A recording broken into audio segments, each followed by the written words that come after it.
Hello, everybody. Welcome into The Cycle. I'm Ryan Wormeli, joined as always by Mike Maher. We are talking a whole bunch of stuff today on Rounding the Bases. We're going to talk a little Chase Burns. We're actually going to talk a lot of rookies here as we do a little bit of a second half buy or sell. And just a warning to everybody, there's way too many rookies, so we are not talking about all of them because otherwise we'd be here for about 7 hours. So we're going to be running through that. We'll be talking some news, notes, and injuries, some unfortunate ones there. For us, particularly for many of my fantasy teams, some unfortunate injury updates. And then I also wanted to take some time to talk a little bit about Cal Raleigh, just because he's awesome, and I don't think we talk enough about him on the show and what he's doing so far this year. So that's kind of what we have on the docket here. Mayor, this is our last show in June, so we are like halfway through the baseball season. How you feeling at the midway point? I think we're almost exactly halfway through the baseball Very close season. to exactly, I think a couple of teams have already hit 81, and a few others will hit it obviously this weekend. And I will just say, I'm willing to do 7 hours if you're willing to do 7 hours and talk about all these rookies. We can do it. Production might not be happy. Yeah, don't tempt me with a good time. How are your teams doing here? Kind of halfway point. You know, I'm not sure how many leagues you're in actually, but of the leagues you're in that you can recall off the top of your head, how are they performing? I'm in like 9 leagues, I think. It's kind of been the same answer for me the last month or so. I'm in a couple roto leagues where I'm just doing atrocious, and then pretty much all of my head-to-head leagues I'm doing fairly well. I'm in obviously the one keeper / dynasty league with you where I took over that one team, and I'm kind of like hanging on, like, you know, doing pretty well. I'm in another dynasty league where I did not expect to do that well this year. I thought I would kind of have like a middle of the road team and like be able to like maybe fight my way in the playoffs. And I'm like comfortably in first place, and I don't understand how, because I just keep looking at this roster and I'm like, I shouldn't be this good, but you know, I'll take it.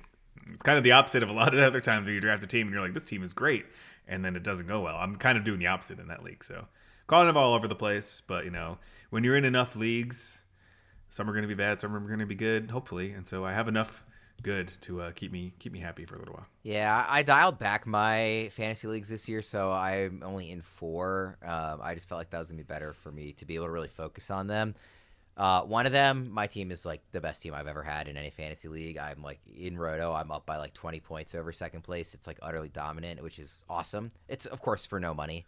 One of the other leagues I'm in, we're about to, you know, this is the last week of the regular season because of the way we do our schedule here at work. And so that's, I'm fighting for a playoff spot in that one.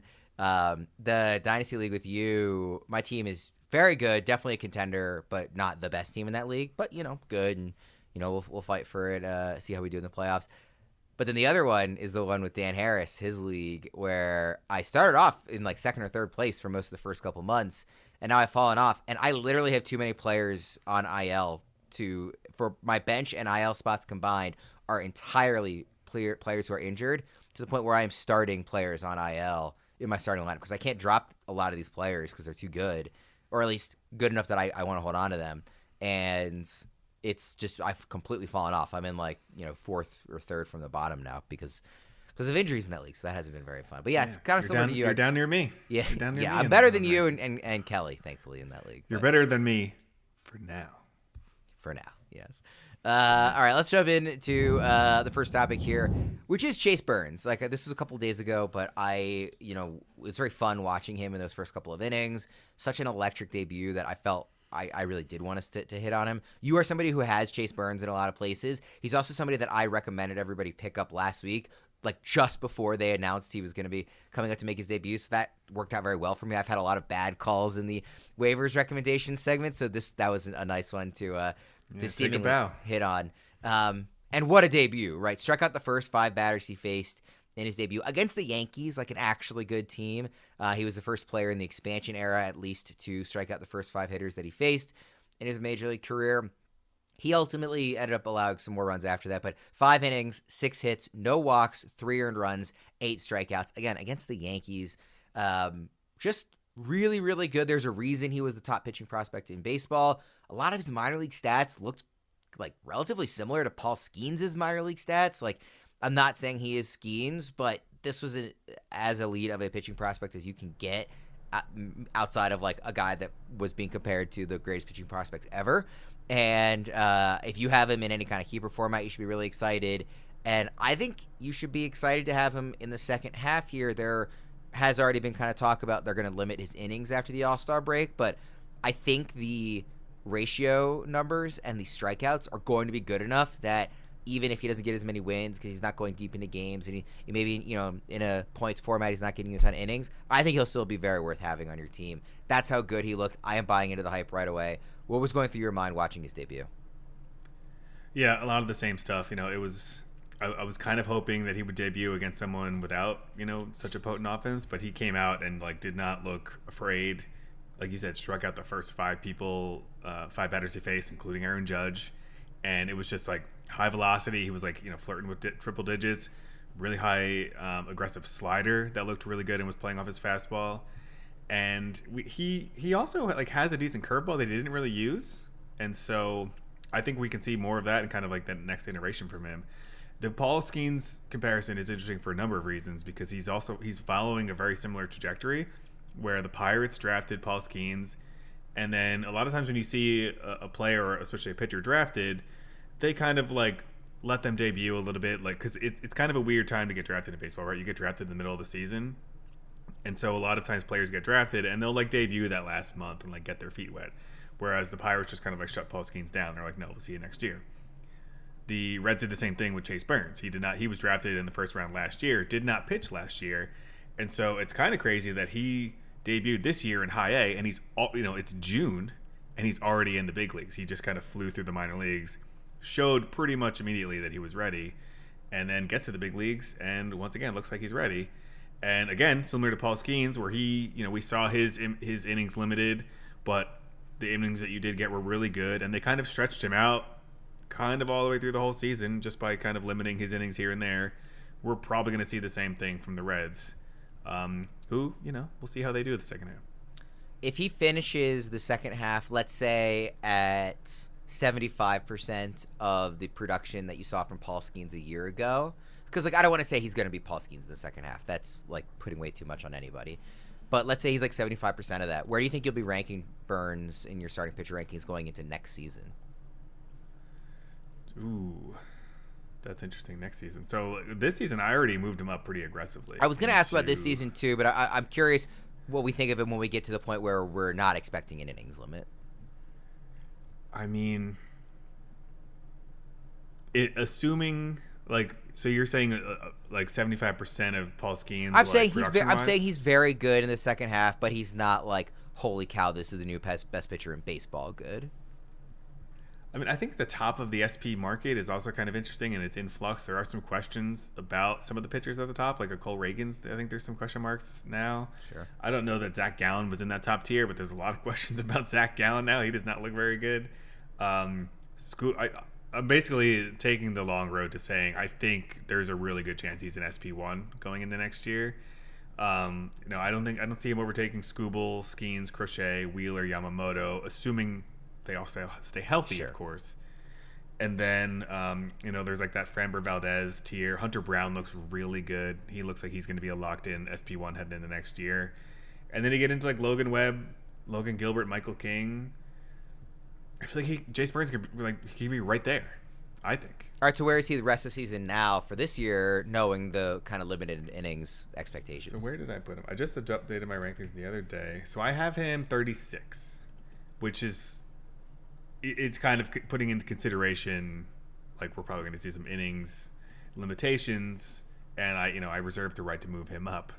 But I had to move him into my top 40 pretty much immediately. Last question on Chase Burns. And by the way, I can't remember who it was. I wanted to credit them, but somebody made the comparison to, at least those first few innings, were very similar to Steven Strasburg's debut against the Pirates, 15 years ago. And I remember watching that. I actually had tickets to go to that game and ended up not going, which I've told that story on the show before. Hugely annoying to me. Didn't finish the same way that Strasburg's outing against the Pirates did, but that start, I think that is actually a pretty similar experience to holy cow. We knew who this guy was. It's not an out of nowhere, but even better than you could have expected for him. Is there anybody I could offer in our Dynasty League to pry Chase Burns from you?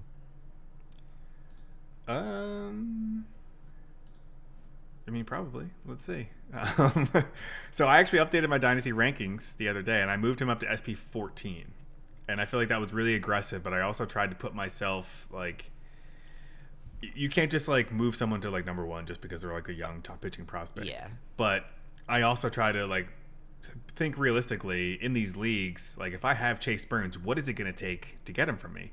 And it's going to take Paul Skeens, Skubal, Crochet, Logan Gilbert, Yamamoto. Like, and here's an interesting one about Spencer Strider. Like, are you down enough on Spencer Strider that you're willing to flip like in Dynasty Burns, given the arm history with Strider? That's a good one, actually. I don't know how I would answer that one off the top of my head. I technically still have Strider ahead of Burns, but like that's how aggressively I moved Burns My up. initial reaction to that is Strider. I would rather have, but I think Burns is good enough that given the arm history with Strider, I'm thinking about it. So here, this isn't our next segment, so it's not a perfect segue, but I flipped over in Dynasty to my overall rankings, and I have, based on how it grades out, I have him at 56 overall, which could even be a little bit higher. Number 55, Cal Raleigh. Interesting. Yeah. Well, we'll get to Cal Raleigh a little bit later. We've got some rookies coming up before that, and Chase Burns obviously among that group. But before we even get to the rookies, I want to let everybody know we are now giving away a Cecil Fielder signed Tigers jersey, courtesy of our friends at PristineAuction.com. All you have to do to enter is to subscribe to the FantasyPros MLB YouTube channel right now. Drop a comment below on any video, and that is it. We will be announcing one lucky winner right here on the channel, so make sure to turn on those notifications so you can know when new videos are up and to claim your prize. All right, let's do a little second half buy or sell rookie edition. We simply cannot go through every rookie in baseball because you and I like to talk a little longer about these, and there's just no way that we could make it through all of them. And even we wrote down 18 names, and then you were telling me that as you were, was it watching a game or something the other day or looking through something, you were like, there was even more names we didn't write down, and just like the list could have gone on and on. There's just a ton of them in baseball right now, or at least some of them have been up and are currently in the minors. But some of the mentions of the names that we're not going to have time to really dive into on this segment: Chase Burns, who we obviously just talked about, and I think clearly both of us are buying. Christian Campbell, Chandler Simpson, who's back in the big leagues, Roman Anthony, Jacob Wilson, Dylan Cruz, Brady House, Marcelo Mayer, Kobe Mayo, Matt Shaw, Chase Mydroth. I think these are for different reasons for some of these guys. Some of them are, we pretty much know what to expect from a guy like Chandler Simpson when he's in the big leagues, is a lot of stolen bases, reasonable average, no power, like that. We're already aware of what that is. We're going to be talking about a guy like Roman Anthony a little bit later in today's show. Some of these, like Kobe Mayo, like I think it's very easy to sell. So like some of these were like pretty, Jacob Wilson, the opposite, right? Like we're all pretty much generally buying Jacob Wilson. So kind of speeding through those, but just wanted to at least mention them, that like we didn't forget those guys existed, on the rookie side. Two guys that we do want to talk about, Jac Caglianone and Nick Kurtz, kind of looping them together with the first base stuff. Kurtz obviously has been on a heater lately. Caglianone had a 2-home run game to kind of get on the home run board recently. Obviously very talented prospects, guys who went very high in the draft, both top 6 picks, was it? Top 4 picks? I forget where Kurtz went. I know Caglianone was 6, so Kurtz was 4. So 4, yes. okay, yeah, 4 or 6. Are these guys players that you are buying or selling specifically for, obviously in Dynasty we like all these guys, but specifically for the second half of this season? And, actually, let me put it like this. If you had to pick one to buy and one to sell, how would you separate them? That makes it harder. I thought it would. That's why I changed it. Yeah. Yeah, because I was going to say, are you buying? Yes, I'm buying both of them. That makes it harder. I think I would have to buy Kurtz more just because he's done more and he's shown more, and he's hit 11 home runs in 42 games, and he's, like you said, he's heating up. Caglianone, I do think is going to get there.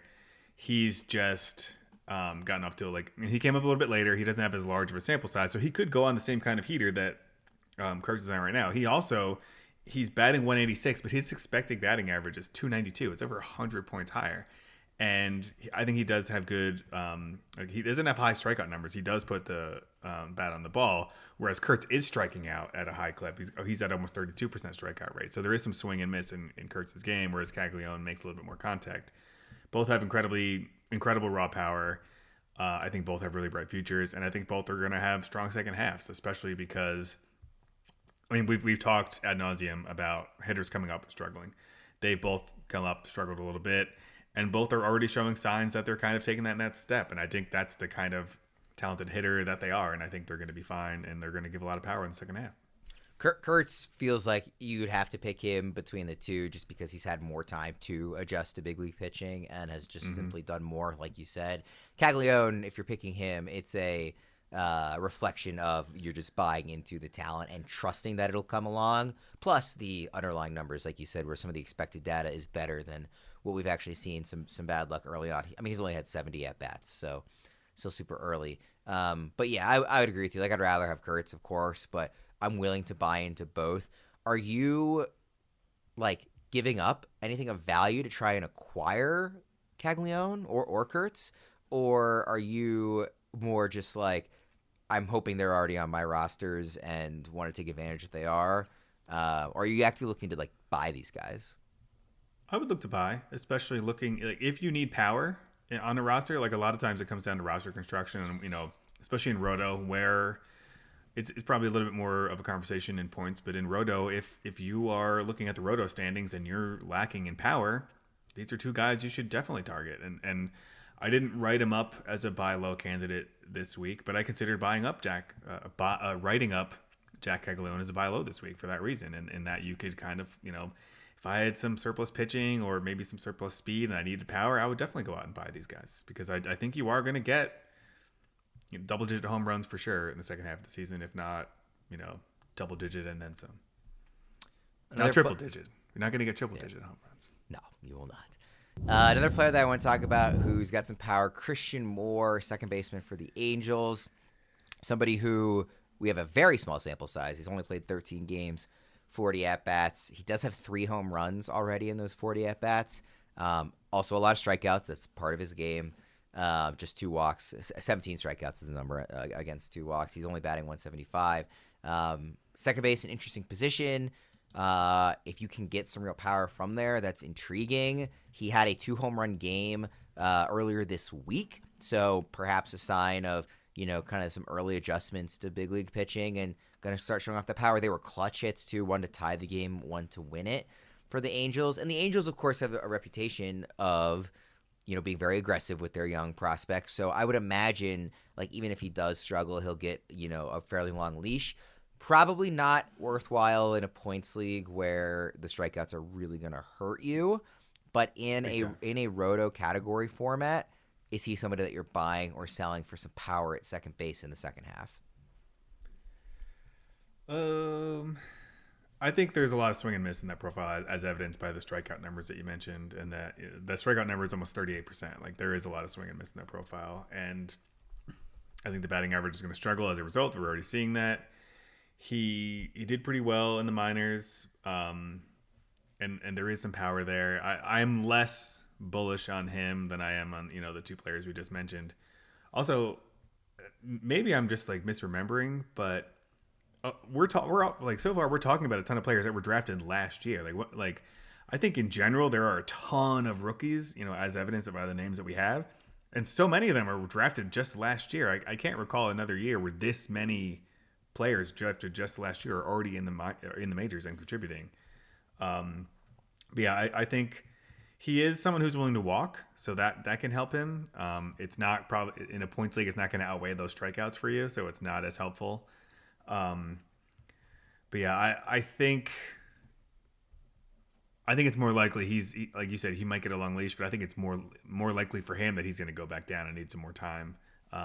But then again, the Angels probably won't have anything to play for the second half, so unless they play service time games, they should just let him learn at the big leagues. For what it's worth, his expected batting average is about 40 points higher than his current batting average. It's still quite low, but yeah, it's still 214. Yeah, but that's better than 175. just to highlight it. I think that he is. I will not be surprised if he hits at like 25 to 30 home run pace the rest of the way. Really? But I don't think he's going to give you anything. I think the average is going to be low. Like, I don't think he's going to. I mean, maybe he gets a couple steals, but like that's not what you're counting on him for. Like, I'm not thinking that home runs will be worth it, but I do think he has power and will get enough chances to. I mean, he's at that right now in 40 at bats, 3 home runs. You know, spread that out over a whole season, but obviously, you know, that's coming off of a 2 home run game. So it is worth noting real quick that he had been buried at the bottom of the lineup, and then yesterday they moved him up to the 2-hole against a righty. So, and he's a righty hitter, so they are showing some confidence in him, and they moved him all the way up from like the 9-hole to the 2-hole. So we'll see if that sticks too. Having said what I just said about the power, I would be selling him. I guess coming off this 2 home run game because I think he's going to hurt you in other places. But I'm really interested in him long term, actually. So like in a in some kind of keeper or a dynasty format, I'd be keeping a close eye on him. And then lastly, we wanted to hit on some of these pitchers, rookie pitchers, kind of the 4 names that we put together. Jacob Mizurowski, Roki Sasaki, Mick Abel, Chase Dollander, obviously have all done varyingly, different things on different timelines so far this season. Sasaki's been hurt. Dollander came up very early. Abel was up, looked excellent, went down, came back up. Mizurowski's been like unreal. The stuff is just absurd. So of these 4, how would you rank them rest of season? So I think I would go Mizurowski clear number 1, just from what we've seen. I mean, we just saw him go toe-to-toe with Paul Skeens and come out looking better than Paul Skeens. Not that he's better than Paul Skeens, but in that game, Paul Skeens had, it just so happened that Paul Skeens had one of his worst starts as a pro, whereas Mizurowski, pitched like a legend. So I think right off the bat, I would go Mizurowski as the clear 1. Maybe even if we're doing this with like tiers, I think it's like Mizurowski and then like a tier break. And then we start talking about the rest of these guys. Roki Sasaki is an interesting one. And I mentioned to you, as we were like prepping for the show, that we spent a lot of time before the season talking about Sasaki, but we haven't talked about him a lot during the season. And some of that is because of the injury, but it's also just kind of like, we saw him debut, and we saw like the speed, the velocity, but then like the overall results were just kind of like, like he had some velocity, he didn't have a lot of like swing and miss, and his expected numbers are all over the place. And I feel like we should talk about him first. Like what are you thinking about Sasaki and what we've seen so far, just like from him in this first half of his first season? Because he's still a young pitcher too, despite, a lot of these pitchers come over from overseas and they're older, not like older, but like they're veterans. He's still 23 years old. Yeah, I'm largely disinterested in a redraft format because of the injury stuff. Like the Dodgers don't have any real need to push him. He already wasn't throwing that deep into games. The stuff, like, I am not at all like down on it. And in a long-term format, I'd still be very interested in him. But if I'm looking at just the second half and I need pitching, he is not somebody I'm like trying to buy low on. I'm letting him be someone else's, like, I don't want to say headache, but like if you're not going deep enough into games, which even when he's back, like I don't expect that. I think that's just too much of a. I don't think his stuff is good enough to overcome that. Not yet, probably not yet. The other complicating factor here is the injury, because he already has a shoulder injury. Well, yeah, and that plays into like the expected lack of innings. Yeah, like we haven't seen him since the second week of May, and the last time he was actually like ramping up his shoulder, his throwing program, he shut it right back down because he was feeling discomfort in his shoulder. So, and that was already 6 weeks removed from the injury, so you don't like to see that.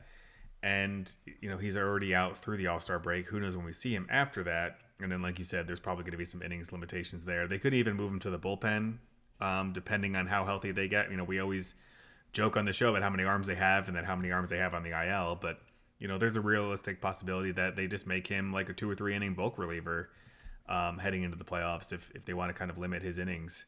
So I think almost by default, while I wouldn't rank him dead last in like pure stuff, I would make Mizurowski probably the clear number 1 and Sasaki probably the clear 4.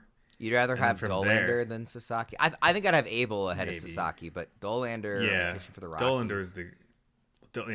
Dollander's the weird one because of the Rockies. I mean, if you're just looking at like pure stuff, he might have better stuff than Sasaki. I don't know that he's a better pitcher already. We've already seen him come up and struggle to an ERA over 6. But yeah, that's a good point. I think it's Mizurowski and Abel, and then Yeah. Sasaki than I don't know. Dollander? It's you're probably better. While I'm not like that optimistic about Sasaki, you're probably better off rolling the dice on Sasaki than you are Dollander, just because of the Dodgers connection, and we've already seen Dollander struggle more so than Sasaki. Yeah. All right, let's go to our news, notes, and injuries. A tough one at the top. Max Maher, hip surgery on his labrum, out for the season. Just a bummer. I mean, I was very excited about him in spring training. He looked like he was proving me right in April, and then it's kind of started to fall off, and then he went on the IL, and now, after getting a couple of opinions, is out for the year. So that sucks. Not much else around it. What are your expectations for him going into next season? Are you going to be aggressively trying to draft him next year, or kind of out after how this year ended? I don't think I'll be out because I am really, really intrigued by him. And I think, based on how this year has gone, that the price is going to be low enough that I'll be interested. It'll depend on the price, though. And if a lot of people are kind of like buying in, like, if he has like a really good spring training and the price really starts to rise, then I'll probably be out. I'm not really going to want to take that risk. But if the price is low enough, I'll be in on him for sure. Corbin Carroll to the IL with a wrist fracture. Obviously, something to keep a very close eye on, given how important he is to fantasy managers. We got a bunch of other ones here that you added to the list, so I'll let you run through these. Sure. The Sean Manaea shut down from throwing with a loose body in his elbow, and the weird thing about this update is they said he was only kind of, he already hasn't pitched this year, and then they said there was a loose body in his elbow, and they're only shutting him down for a couple of days. That seems like a much bigger deal than getting shut down for a couple of days and like resuming your throwing program. Like, that feels like a big deal. So I've been stashing Sean Manaea in a couple places. I was getting excited because he was kind of working his way back. Probably getting ready to make other moves if I really need that roster spot. Even though he is working his way back, this loose body in his elbow is not something I'm interested in. Zach Neto injured his shoulder on a slide the other day, but his MRI did come back negative. You don't like that it's the same shoulder that he already dealt with an injury with. And he kind of like injured his shoulder and then like stayed in the game and then had to come out. And then now he had to go for an MRI. So like he was having, a really fun season. We've talked about the one league I'm in where I just get like trade offers every day. I was getting Zach Neto trade offers every day. And I was like, good. I'm not looking to trade him. Like, I'm very happy with the production I'm getting. I'm getting like power speed as like, my shortstop / middle infielder, like not looking to move him, but I was legit getting offers every day. And then I did think it was funny that someone had like offered me a trade and then like the injury happened and then they quickly withdrew it. And I'm like, I'm never going to be the guy to like accept a trade when a guy get hurts. But like, I do get why they would like withdraw that offer, but like, I'm never going to be that guy to accept the trade anyway. Yordan Alvarez finally began hitting in a cage, so hopefully they don't rediscover any hand fractures that they didn't do x-rays for this time around, and he actually gets back on the field soon. Austin Hayes began a rehab assignment, and when he can stay on the field, he's been having a really good year. He just like can't seem to stay on the field. So he's someone that if he's out there in your league, I would go in and pick him up just because when he's been out there, he's been really productive, and I assume that's going to continue as long as he can just stay healthy. Your boy, Hunter Green, to throw a bullpen next week. And so he could potentially be coming back soon, joining the Reds rotation with Chase Burns and with Andrew Abbott and with Nick Lodolo. And I posed this on Twitter the other day. Not only could the Reds rotation be really good the second half of the season, they could be set up for a pretty long run of success here with this rotation. Kind of like going forward, like if they can keep all these guys and keep them all healthy, which is I was very big ifs. Like, how many times have we said, "Oh, imagine this young pitching all together over the years," and on it for any team and organization, and how often does it actually pan out? Yeah, because they also his name is escaping me right now, but I posted it on Twitter. But they have another top pitching prospect who he's hurt right now, but his name is escaping me. Rhett Lauder. That's who it is, Rhett Lauder. But he's another top prospect in the organization who, even if he slots in as like the third, fourth, or fifth pitcher, that could be a really good rotation. But, we'll see. The Reds have been known to trade players, and, players who throw that hard have been known to get injured. So it'll be really exciting if they can keep their rotation together. But we shall see. Shane McClanahan resumes throwing off a mound as he continues to work back from that looked like a devastating arm injury, turned out to be a nerve injury. Still don't really know what's going on there, but it looks like he could be coming back in the near future, unless he has setbacks, which is not, out of the realm of possibility, given like the strange injury he's dealing with. And then we got an update that Alex Bregman is unlikely to return before the All-Star break, which is a bummer because there were some whispers that he was like getting ready, but now it seems like at least 2 more weeks we're not going to have Alex Bregman at a very shallow third base position in fantasy. I mentioned that really injured team I have in Dan Harris's league. Neto, Jordan, Hunter Green, McClanahan, Bregman, all on that team. And that's only like half the injuries I have. So just to. And you very famously drafted Shane McClanahan like 60 seconds before that injury happened. In real time. And we kind of shared the video around the room because it was a rare in-person draft. Famously, that was a real dagger moment for me in my first ever draft in this league. But yeah, so there you have it. News, notes, and injuries. And then lastly, and I labeled this segment, Cal Raleigh is Amazeballs, because the dude is just insane. As of when I was putting together this yesterday, I don't know if there was what he did yesterday, but 32 home runs, on pace for 66 this season, which is insane enough, let alone as a catcher. Also, 9 stolen bases, just to add that on top of everything else he's doing. 281, 386, 667 slash line. People don't need me to tell them Cal Raleigh is awesome, but we've only really talked about him once as like, is it worth selling high on him? I feel like we're past that, and it's more like we should just be like kind of taking a step back to really appreciate like what this first half has been for him. Would he be a first rounder if we were drafting today for the rest of the season? And then I also, as a secondary question, wanted to ask you, do you think he can overtake Aaron Judge for AL MVP? I haven't looked at the odds recently, but obviously Judge has been kind of the overwhelming favorite the whole year. Feels like what Cal's doing as a catcher, maybe he should be more in that conversation, or even like arguably ahead of Judge. But yeah, Cal Raleigh's been awesome, leading baseball in home runs, obviously. Would he be a first rounder if we drafted today?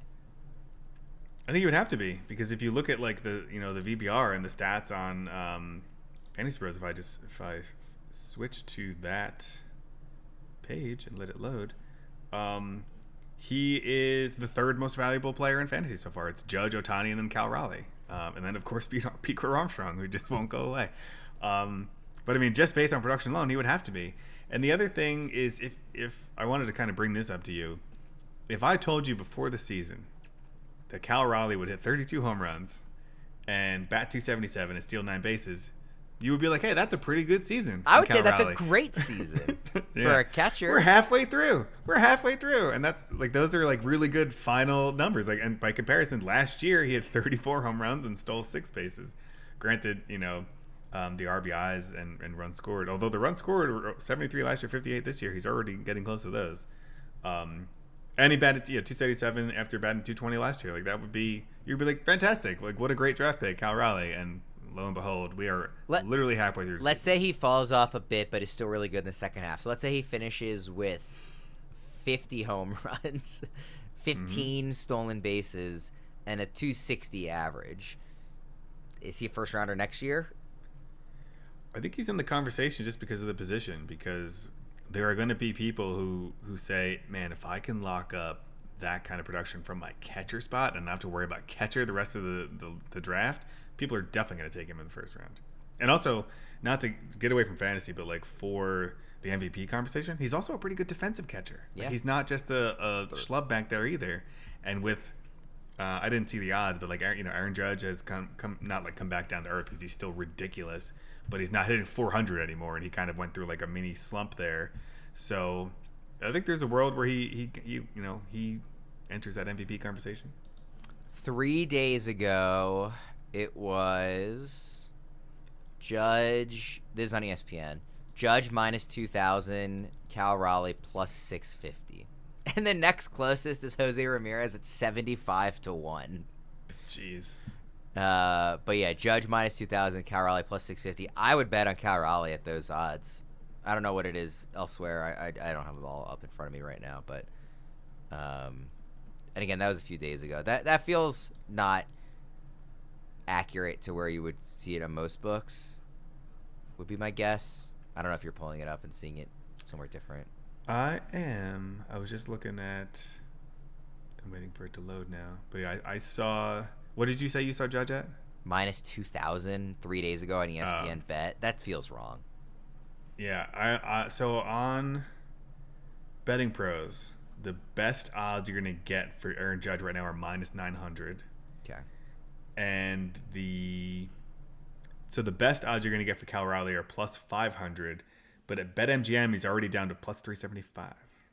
That seems more reasonable, and like I would still like that bet. Truthfully, I mean, again, if you have a catcher who hits, he's not gonna hit 60 home runs, but like if he gets to like 50, which is he's only 18 away from, and throw in 15 steals and is a good defensive catcher, like that's really hard. And plus is just different from the guy who already has won MVPs in Aaron Judge. So that's intriguing. Right. You never want to consider that, but it's also sometimes like, you know, if it gets really close, the voters are going to be like, well, it's what we just saw in football last year. Lamar Jackson was very clearly had a better season than Allen, but Allen hadn't won and Lamar had too, so Allen won the vote, even though Lamar won first team All-Pro.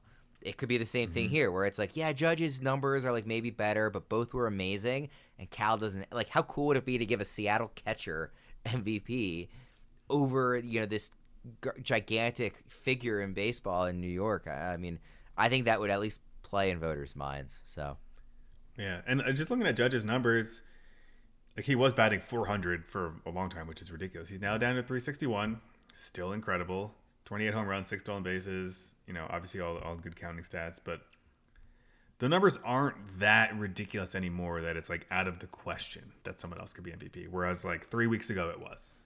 Yeah, I mean, Cal Raleigh needs to be Amazeballs for this to be a thing, right? Like it's not like he's locked up, you know, making this a 2-man race. If Cal falls off, then Judge could run away with it. But as of right now, like I see every reason to say that those odds at least are the wider gap than they should be. Speaking of Amazeballs, have you at least seen the movie Spaceballs, or is that just another movie you've never seen? I have. I don't remember it. I mean, like I remember some bits from it, but I only saw it like once many years ago. But I have seen that one. I like the well, actually, I don't know if I should. I was gonna do a bit where they say a word that I don't know if I can say on this show or not. I knew it. I'm surrounded by.